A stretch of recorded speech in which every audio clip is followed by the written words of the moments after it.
जय हिंद, नमस्कार, welcome to सैनिक समाचार। आज 21 फरवरी की फटाफट 5 सैनिक खबरों में आपका स्वागत है। आइए जानते हैं ताज़ा खबरें। आज की पहली खबर भारतीय सेना में होने जा रहे एक और बड़े बदलाव से जुड़ी है। भारतीय नौसेना के पुरुष और महिला अधिकारी अब कुर्ता पायजामा और कुर्ती घाघरा पहनेंगे, देखें रिपोर्ट। आमतौर पर सफेद पैंट शर्ट में नजर आने वाले नौसेना के जवान जल्द ही अब कुर्ते पजामे में नजर आएंगे। हालांकि नौसेना के जवान कुर्ता पाजामा ड्यूटी पर नहीं पहनेंगे।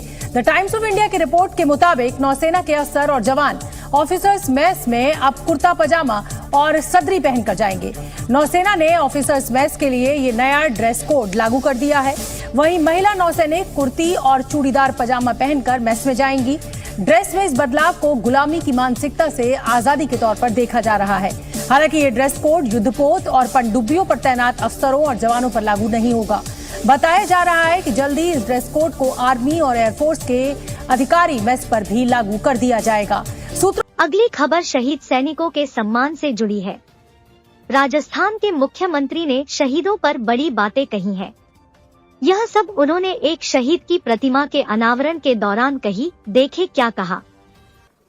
जिस तरह से केंद्र की हमारी सरकार ने निर्णय लिया और उनको जवाब देने का काम किया, मित्रों, मैं आपको इतना निवेदन करना चाहता हूं कि जब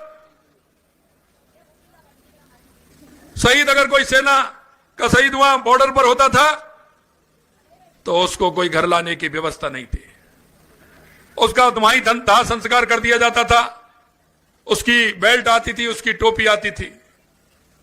मैं आपके माध्यम से आज इस मौके पर धन्यवाद देना चाहता हूं देश के यशस्वी प्रधानमंत्री भारत रत्न अटल बिहारी वाजपेयी जी को कि उन्होंने कारगिल के बाद हर शहीद को सम्मान देने का काम किया और हर शहीद को उसके गांव में आना और उसकी सम्मान के साथ अंत्येष्टि करना और उसको लाभ देने का काम भी देश के यशस्वी प्रधानमंत्री अटल बिहारी वाजपेयी जी ने किया। मित्रों, यह काम वो कर सकता है जिसका मात्र माता से, हमारे भारत माता से उनका प्रेम होगा।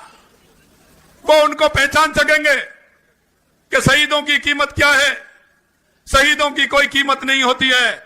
शहीद शहीद होता है। शहीद उस मातृभूमि के लिए काम करता है, उसको सम्मान मिलना चाहिए। ये सम्मानीय अटल बिहारी वाजपेयी जी ने करके दिखाया। अगली खबर 1 रैंक 1 पेंशन से जुड़ी है। प्रधानमंत्री ने रेवाड़ी में पूर्व सैनिकों और उनके परिवारों के बीच पहुंचकर एक बार फिर 1 रैंक 1 पेंशन पर बड़ी बात कही, देखें भाषण। 400 पार। साथियों, यही रेवाड़ी में मैंने पूर्व सैनिकों को 1 रैंक 1 पेंशन लागू करने की गारंटी दी थी। कांग्रेस वाले सिर्फ 500 करोड़ रुपए दिखाकर 1 रैंक 1 पेंशन लागू करने का झूठ बोलते थे। रेवाड़ी की वीर धरा से लिया गया वो संकल्प मैंने आपके आशीर्वाद से पूरा किया।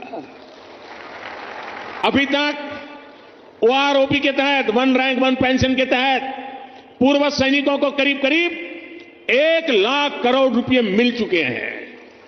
अगली खबर भी रेवाड़ी से आ रही है, जहां एक तरफ प्रधानमंत्री 1 रैंक 1 पेंशन पर भाषण दे रहे थे तो दूसरी ओर पुलिस ने पूर्व सैनिकों को रैली में जाने से रोक दिया और गिरफ्तार कर लिया, देखें रिपोर्ट। फरवरी को रेवाड़ी में हुए प्रधानमंत्री के कार्यक्रम में पीली टोपी पगड़ी वाले पूर्व सैनिकों को पुलिस ने हिरासत में ले लिया है। आज उन लोगों ने रेवाड़ी में प्रेस वार्ता कर कहा कि वे कोई विरोध नहीं करने गए थे। मोदी रेवाड़ी को एम्स की सौगात देने आए थे, इसलिए सम्मान करने गए थे। अगर उन्हें पहले बताया जाता कि पीली टोपी नहीं पहनकर आनी है या कार्यक्रम में नहीं आना है तो वे बिल्कुल नहीं आते, लेकिन बुलाकर उनका अपमान किया गया है। जानकारी के मुताबिक प्रधानमंत्री को देखने पहुंचे करीबन 80 लोगों को खोल थाने में पुलिस हिरासत में रखा गया। जी ओम, मैं सूबेदार मेजर राज सिंह रिटायर्ड कोसली का रहने वाला हूँ। हम वहाँ रैली में गए थे मोदी साहब के लिए, क्योंकि गांव में बस भेजी गई थी। हमारे कोसली गांव से 2 बस भर के गई थी। जिस एक बस में मैं नेतृत्व कर रहा था, हमने अपने विधायक से पूछा था, जी हमने वहाँ जाना है रैली में, बताओ क्या विचार है। आपने हीर रेजिमेंट का मुद्दा विधानसभा में उठाया है, हम पीली टोपी पहन के जाना चाहते, बोला आप जाइए, बड़ी खुशी से जाइए। तो हम वो पहन के गए थे।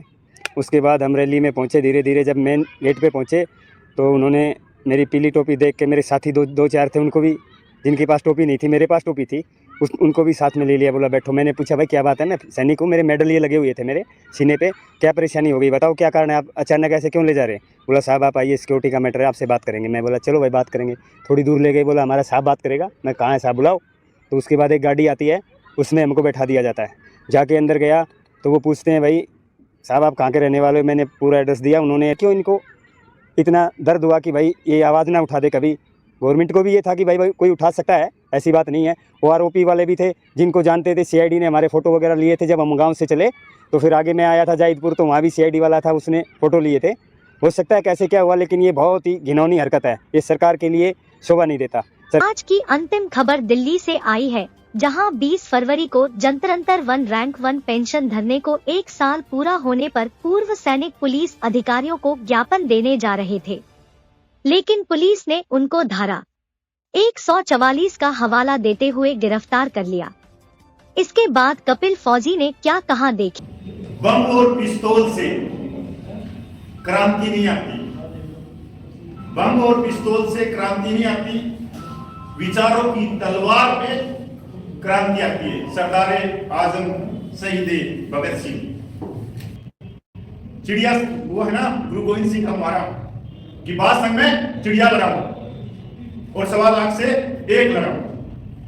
और ये जो हमारे बीच में बैठे हैं प्रकट साहब, ये वो शख्स है जो कहते हैं कि संख्या बहुत महत्वपूर्ण है, पर मैं ये कहता हूं कि नहीं, न्याय की भूख, आत्म सम्मान की भूख, समानता की भूख, ये हर संख्या बल को पीछे छोड़ के और आगे संघर्ष करता है, आगे अपने हकों के लिए लड़ता है।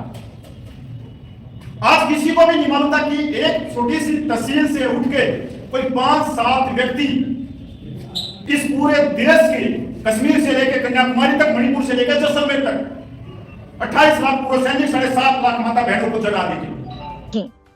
आज की खबरों में इतना ही। वीडियो को लाइक और शेयर करें, साथ ही चैनल को सब्सक्राइब करना ना भूलें।